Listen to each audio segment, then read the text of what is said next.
Hi, thank you for tuning back into 12 Step Up, where we focus on 12 step programs and anything from alcohol, drugs to pretty much anything. Today, we have a great guest. She's a good friend of mine. Her name is Jasmine. Jasmine, how are you? I'm good. How much sobriety time do you have? I have about 3.5 years. 3.5 years. Has it been all fun? All fun. All fun? Yes and no. Yes and no. So, it's been a ride, that's for sure. Okay. Why don't you tell us a little bit about what your life used to be like before you got sober? Um, let's see. Well, before I got sober, I was homeless on the streets. Um, my mom had me when she was about 14, and so that says a lot already. um, Growing up, I grew up with drugs in my family and all around me. Um, my stepdad at the time started me off pretty early when I was about 12 years old, selling drugs and stuff for the people on our street and everything, and for his family. And that took a turn.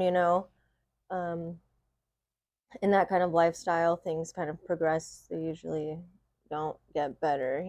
So I started off pretty fucked from the start, as I would say. Um, I didn't really get into hard drugs until I was about 20 or so, maybe.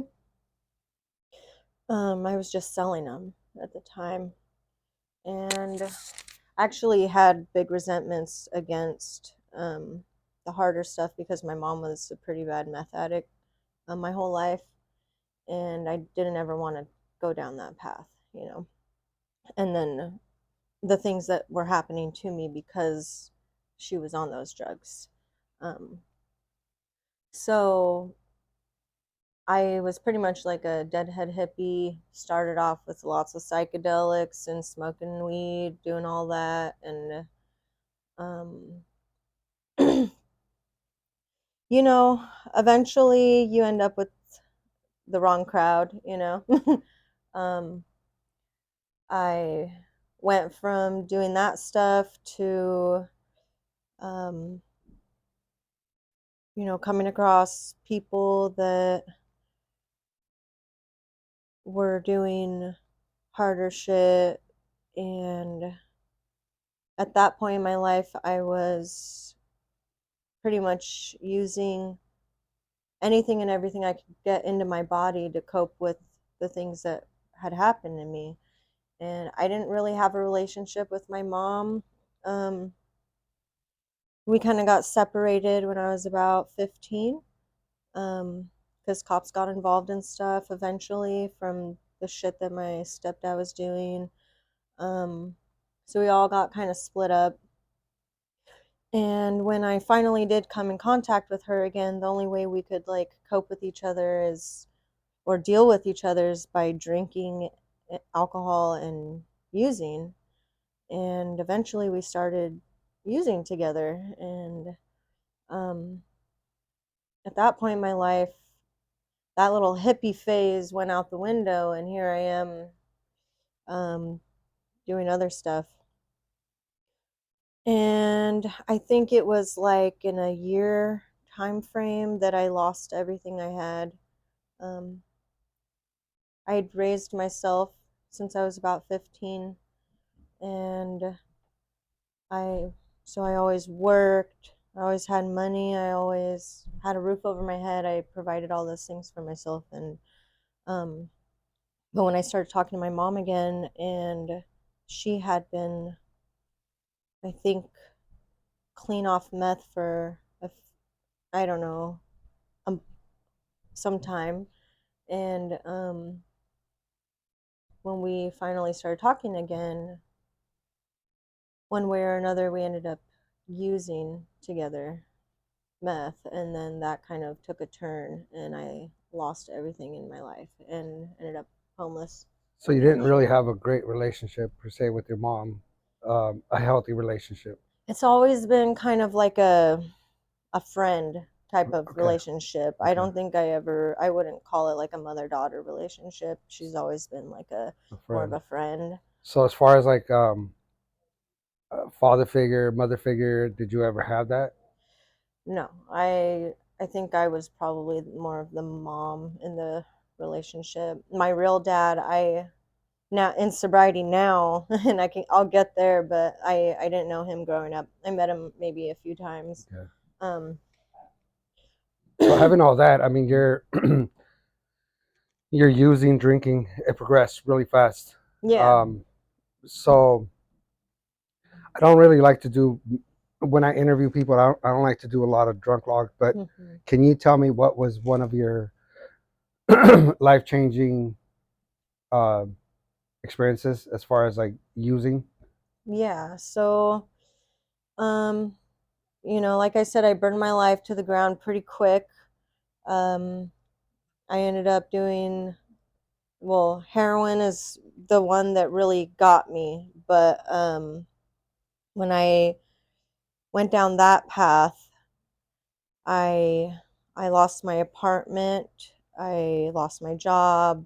I had been in and out of jail at that point, racked up like 4 felonies, like really quick, and But then during this time, you're using, right? You're yes, using and drinking. absolutely. Okay. So, I even went through this um 9 month time in jail and got out and relapsed again. So when I hit that point, I had met my now husband, who at the time was just my dealer. And that's kind of how we That's met. awesome. Yeah, well, so we have always known each other since high school, but we didn't really like know each other.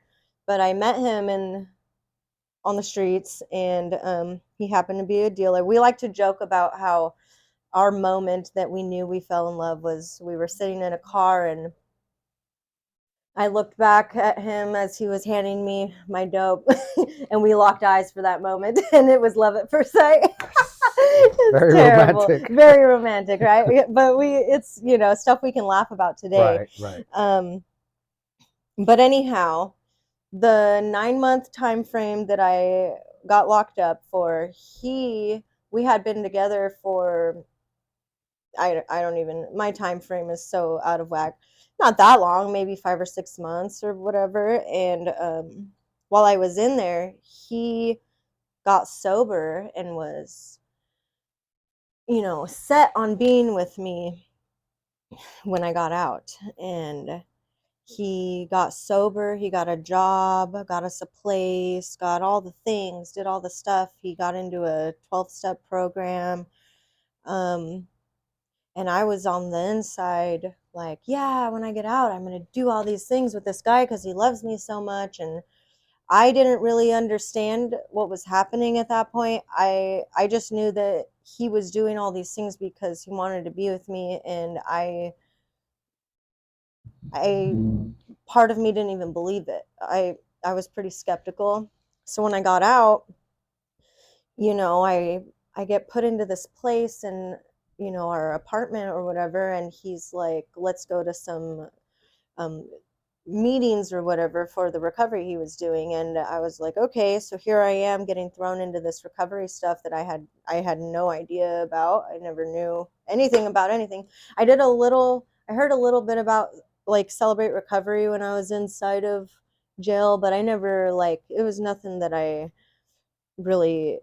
It didn't interest you. Yeah. And so when I got out, I was being thrown into this recovery stuff, and I just kind of started doing the deal to get people off my back. And I think I was out for about 2 weeks before I relapsed again. And I went through all of the steps in the recovery program that we were supposed to be doing, and halfway through I was started using again.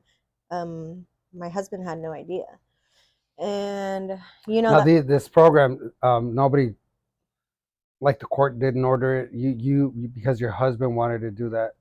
Yeah, so it wasn't court ordered or Okay, so you anything. did that because He your That's what husband. he was doing. Yeah, Gotcha. so it wasn't, I didn't have to do any of it, but I wanted him to believe, that I was on the same page as him Right. with the sobriety stuff. And that didn't last very long, and I'm getting to that bottom, where things change. So that didn't last very long before he found out, and we he said, "You want to do drugs, and let's do it." And we went pretty hard for about 5 months, and in that time frame, we lost everything, like, really quick.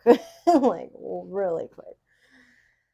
And obviously I was on DOC from being in jail, so I was having to check in quite a bit, and I started failing my UAs. Well, the day that things hit the fan, um, my husband had called me out of his mind, freaking out, saying he just got punched in the face on a job site by his foreman, who was his dad, and because he was falling out on a forklift at work, and he didn't know why, and he was really mad, and he ends up making it to our house.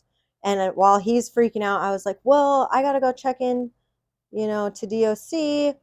I'm probably gonna go to jail, so I'll see you later." And my grandma was living with us at the time, and I was having her drive me to the DOC office. And on our way out, um, my husband, sitting in the car in our parking lot, completely fell out at the driver wheel.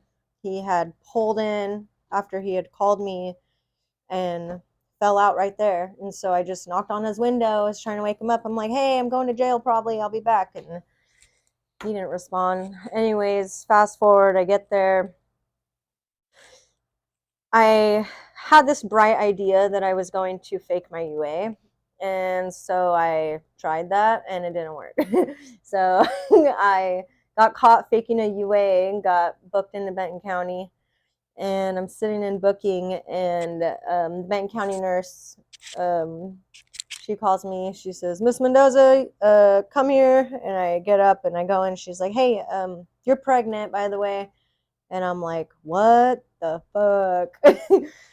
And I remember that being the moment in my life that I like I felt like this overwhelming sense of joy and fear all at once. And I sat down in booking, and I'm like, "Holy shit, like, I'm going to be a mom, And all I could think of is, am I going to raise a kid like how I grew up, like how what my mom did, or am I going to do something different?" And that was my moment of clarity that I had sitting there. And because I failed that UA, I got sentenced to 2 weeks. And that was the exact right amount of time that I needed to get clear, sober up enough and clear minded enough to actually get out and do something different. And that was a game changer for me. So let's that brings me to my topic now. Being a mom in sobriety, Mm. finding out while you're in booking that you're pregnant. I mean, how often do you hear that, right? Um, but I know you, and obviously I know your family, and I know your kid, and I love them, and I know you're an awesome mom. So Thank you. let's talk about that little journey about being a mom in sobriety. So you get out of jail, and then what do you do after that? I had to make a decision right then and there. You know, I had to make. Well, I had to first. My program talks about conceding to my innermost self that I am an alcoholic or a drug addict or whatever, and I had to do that, and I knew at that moment because I'm not gonna lie, I got out of jail, and the day I got home, there I had just a little bit of stuff left, and I did it. And I knew that was gonna be the last time I ever did it, and I but that didn't stop me. Knowing that I was pregnant, that didn't stop me, you know. But that when I realized that I was completely powerless over the stuff, that's when I was able to turn my will and my life over to whatever it is out there, you know, the God of my own understanding. And that was huge for me. I had to dive into a program, you know, a recovery program, and do all the things that people said I had to do. You know, I had half-assed did it that first time, so I had an idea of what I needed to do. It was just a matter of doing it and doing it honestly. And I did, you know. You know, being pregnant is one huge motivation for sure, Yeah, for but sure. honestly, I could say I can I can honestly say that it was the biggest blessing ever I ever had, because deep inside I wanted a reason to get sober. I just couldn't find one growing up. My whole life, I just didn't find that had that reason to live pretty much. And so that kind of did it for me. I know a lot of people say, you know, some people or kids can't keep you sober and this and that. But for me, I feel like it was a huge motivator. It definitely helped. And I mean, it is for, you know, when I got sober too, it's funny. When I got sober, I checked myself into a treatment center because nobody told me to. I did it on my own, but I checked in because I wanted to see my daughter. So I did it for my daughter initially so mm-hmm. that I could see my daughter. And I said, I'm only going to be sober for a year just so I can get the judges off my back. So that was the motivator. But I think the catalyst was everything that was happening around me. Yeah. Um, so I think that you knowing and seeing that and recognizing that is pretty awesome. How would Yeah. you say your life is now? Like, Oh my um, God. obviously, from you what you're telling me from your past, and I know you today. Um, how does your life compare? I mean, how is your peace? Let me just tell you, I have a couple God shots that happened in that early sobriety that really got me to doing taking this seriously. And one of them is, you know, when I got out of jail, my husband had been fired. We were pregnant. We were about to lose our place, lost everything. And in that same day that I got out, we found a check from a grandma that I had never met from my biological dad's side of family, who had passed away, a check with my name on it for 2 grand or something, just enough for us to pay our rent. And when Oh, that shit happened, I was like, who's looking out for us? You right, know? right. That was one of them, right? Another thing is, I wrote my mom a letter saying, "Hey, mom, I'm pregnant. If you want to be in my life, you got to get sober. I'm getting sober. I don't want anything to do with you." And she showed up on our doorstep like 2 months later and said, "I'm done." And she's been sober ever since. You know, she's 3 years sober now. That's awesome. Um, you know, my husband got his job back. That's crazy. And he moved up really quick in it. And we are where we are today because our God has blessed us in those ways. Like, our life is like something I could have never even dreamed of. I had no idea what the words happy, joyous, and free meant. Those things did not exist to me growing up. Didn't know nothing about that. And I come, you know, like I meet people like you guys and the program that we do. I find people like minded and we share our stories with each other. And it's the most healing stuff I've ever experienced. And my, I think one of the awesome things that sobriety brings for us is like having children, right? Um, yeah, so you as far as you talking about how your life was, how did your life change once you had your son, like Yeah. like your whole mental state, right? Like it changes. So how was it for you, like Mm. from being out there running and gunning to like caring for another life? Yeah. You know how they say we're selfish and selfish and self-centered people?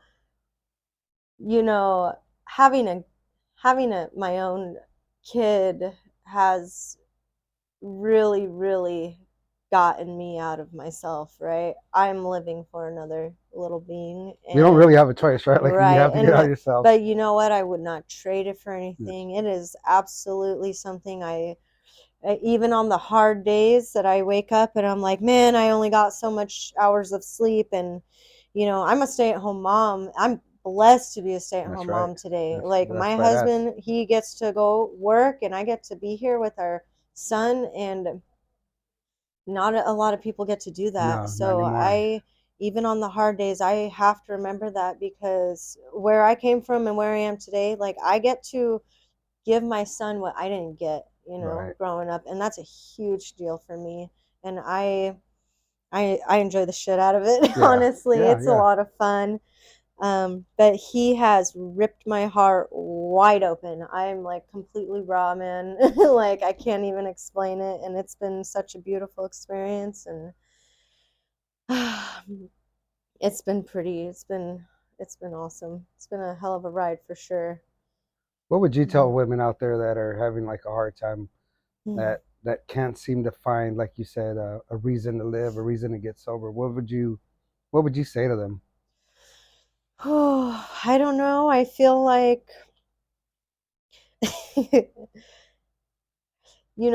one of my biggest practices that I do every day when I wake up in the morning, I have to look myself in the mirror and I say, I'm worthy, I'm capable, and I'm beautiful. That's And right. those are the biggest struggles I have for myself. And I think that the more we practice the self love and care, the more we'll be able to believe it and manifest it, make it real. And I'm not going to lie, I say that to myself and I break down crying. Like, it's a hard thing to do, but it's necessary because, you know, I know where I came from and where I am today, it is not a mistake. Like, and so that's got to be some kind of proof that I'm worth something. So Because a lot of people that know you guys, know you personally, you inspire people. I know I know you may not think so, but you do. You inspire a lot of people, and I mean, for me, it's an inspiration because I actually know a lot of your story, and to me, it's an inspiration.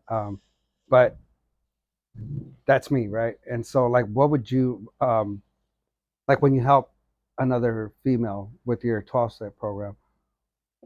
How do you motivate them? What do you tell them? Like, hey, all I can say is the beatings will continue until morale improves. That's all I can say. that's badass. That's Like, badass. really, Just like, I'm not so. I don't know, man. I can't really, like. It's hard. I feel like I'm put on the spot a little. I think that this life today is so worth having compared to where I was. So I'd say, if you're struggling, find a reason and cling on to it, right. and just try to do the next right thing. Because what is, like, if things are so bad, like, what do you have to lose other than, I mean, if you know what I mean? Yeah. Like, I don't know, man. Yeah, that's pretty. I mean, yeah, like I said, you're an inspiration. I know working with others is tough sometimes because I mean you can't help them. You can't make them stay sober. Right. And And, my experience is, yeah, it's hard to, I don't know. I just know that I want to give what I've been given, and at the same time we all got to get there on our own. right. So, We can only inspire people so much and we can only motivate people so much. They got yeah. to do some of the work, right? Yeah. And so like keep coming back. keep coming back. It works, man. That's all I'm saying. So what do you do now? Like, I mean, now like you gotta have like hobbies, fun things to do. Like, I mean, because if you know you're talking about all these things you did back in the day when you were out there using. What do you do now? What Man, the transformation? whew, that's a great question. I feel like I'm a clean slate right now. I'm figuring that out on my own. I've always had a love for the bass. I have a bass guitar. I am terrible at it, but it is something that I do wish to get better at. Okay. And that's not something I could do when I was active in my youth. So, you know, I want to work towards that. I mean, I'm a full-time mom. That's most of my time, right? But That's a lot of time. yeah, just this building relationships and practicing this kind of shit, you know, and interacting with other people. I'm terrified of people. Like it takes a lot for me to like feel comfortable and talk to people. So I think just like focusing on walking through the stuff that makes me uncomfortable. It's not really a hobby, I would call it. But it is. That's what I It's do. growth. Yeah, it's what I Growth. do today. You know. Yeah, and I But... appreciate you doing this interview because I know I know how it is for you, and I know how you are. And this is, you know, you're out of your comfort zone, Yeah. and you're doing awesome. Just so you know, this is Thank you. again, your story is going to help somebody. It will help somebody because we all have a story to tell, and we help somehow, you know. Yeah. And so, you're still active. Are you still active in your uh, 12-step recovery program? Oh yeah. Yeah, me and my husband go to a few meetings a week. I do sponsor people. Um, I'm active in my church, you know, we do stuff like that. Um, yeah, just a little bit of everything. Like I personally um put together events for people that are in recovery and like events where people in recovery can go and fellowship. Like we're gonna do like New Year's Eve party dance, speaker meetings and stuff like that, and yeah, just all kinds of Yeah, that's good. So, which brings me to my last question. If you could do this all over again, would you do this again? hell yeah. That's right. Yeah, no regrets. That's right. No way. Well, Jasmine, thank you so much for doing this interview. I really, really appreciate it. Um, it was awesome. Thank you for being so raw with us and so true and honest. Thank you for having me. All right, guys. Thank you for tuning in again. Please like, share, and subscribe. Tune in next week. We'll have somebody else. You guys, Merry Christmas.